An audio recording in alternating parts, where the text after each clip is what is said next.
کبھی آپ نے سوچا کہ نبی کریم صلی اللہ علیہ وسلم کھجور کو اتنی محبت سے کیوں پسند فرماتے تھے؟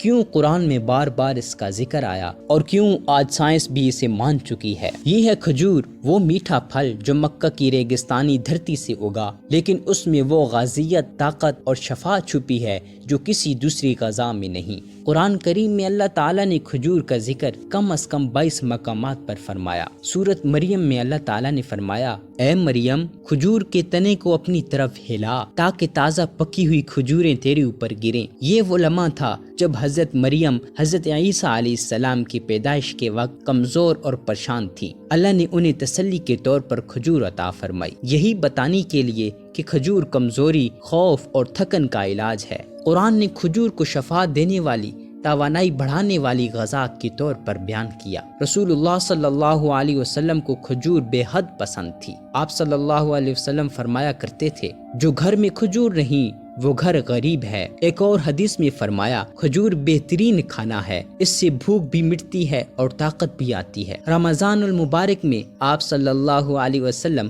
ہمیشہ روزہ کھجور اور پانی سے افطار فرمایا کرتے اور فرماتے، اگر تم میں سے کوئی روزہ کھولے تو کھجور سے کھولے، اگر نہ ملے تو پانی بہتر ہے۔ یہ وہی سنت ہے جس پر آج بھی دنیا بھر کے مسلمان عمل کرتے ہیں۔ جدید سائنس نے بھی مان لیا کہ کھجور ایک کمپلیٹ فوڈ ہے، یعنی اس میں جسم کی تمام ضروری غذائیں موجود ہیں۔ کھجور میں fibre, iron, potassium, magnesium, vitamin B6 اور قدرتی شوگر موجود ہے۔ یہ خون میں آکسیجن بڑھاتی ہے، دل کے لیے فائدہ مند ہے اور سب سے بڑھ کر یہ فوری توانائی کا خزانہ ہے۔ سائنس کہتی ہے اگر انسان صرف کھجور اور پانی پر زندگی گزارے تو وہ سالوں تک صحت مند رہ سکتا ہے۔ کیا یہ وہی بات نہیں جو نبی کریم صلی اللہ علیہ وسلم نے عمل سے ہمیں سکھائی تھی؟ کھجور صرف جسمانی طاقت نہیں دیتی، یہ روحانی طاقت کا بھی ذریعہ ہے۔ نبی کریم صلی اللہ علیہ وسلم نے فرمایا، جو شخص صبح 7 اجوا کھجوریں کھا لے اس دن اسے زہر اور جادو نقصان نہیں دے گا۔ یہ صرف جسم کی حفاظت نہیں بلکہ روح کی حفاظت کا وعدہ بھی ہے۔ اجوا کھجور وہ نعمت ہے جسے خود نبی کریم صلی اللہ علیہ وسلم نے جنت کا پھل کہا۔ رمضان المبارک میں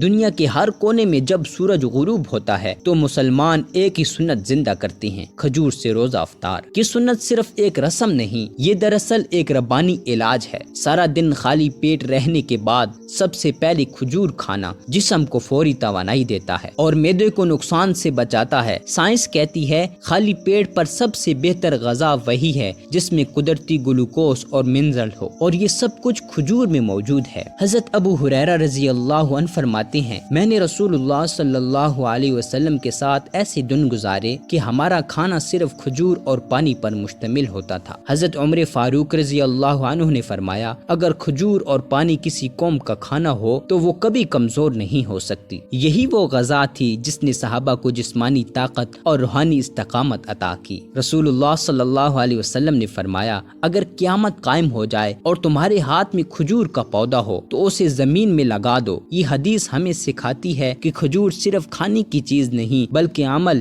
زندگی اور امید کی علامت ہے۔ میرے بھائیوں اور بہنوں، ہم اکثر مہنگے وٹامنز اور انرجی ڈرنکس پر پیسہ لگاتے ہیں، لیکن وہ طاقت، وہ سکون، وہ برکت کسی گولی میں نہیں، وہ کھجور کی سنت میں چھپی ہے۔ نبی کریم صلی اللہ علیہ وسلم نے ہمیں یہ سکھایا کہ سادہ غذا میں بھی طاقت ہوتی ہے اور برکت صرف اسی چیز میں ہے جس پر سنت کی مہر لگی ہو۔ آئیں آج عہد کرتے ہیں، ہم اپنی روزمرہ زندگی میں کھجور کو اپنی سنتی غذا بنائیں۔ صبح خالی پیٹ چند کھجوریں کھا لیں کریں اور اولاد کو بھی اس سنت سے جوڑیں۔ یاد رکھیں، جس غذا کو نبی کریم صلی اللہ علیہ وسلم نے پسند فرمایا اس میں دنیا اور آخرت دونوں کی خیر ہے۔ کھجور ایک چھوٹا سا پھل لیکن اللہ کی عظیم نعمت جسے نبی کریم صلی اللہ علیہ وسلم نے چاہا، جسے قرآن نے سراہا اور جسے آج سائنس بھی سلام کر رہی ہے۔ اللہ ہمیں نبی کریم صلی اللہ علیہ وسلم کی سنتوں پر چلنے کی توفیق عطا فرمائے، آمین یا رب العالمین۔ اگر آپ کو آج کی یہ انفارمیشن اچھی لگی تو میرے چینل کو سبسکرائب کریں اور بیل کی آئیکن کو دبانا مت بھولیے گا۔ ملتے ہیں اگلی ویڈیو میں، تب تک کے لیے اپنا اور اپنے پیاروں کا خیال رکھیے۔ اللہ حافظ۔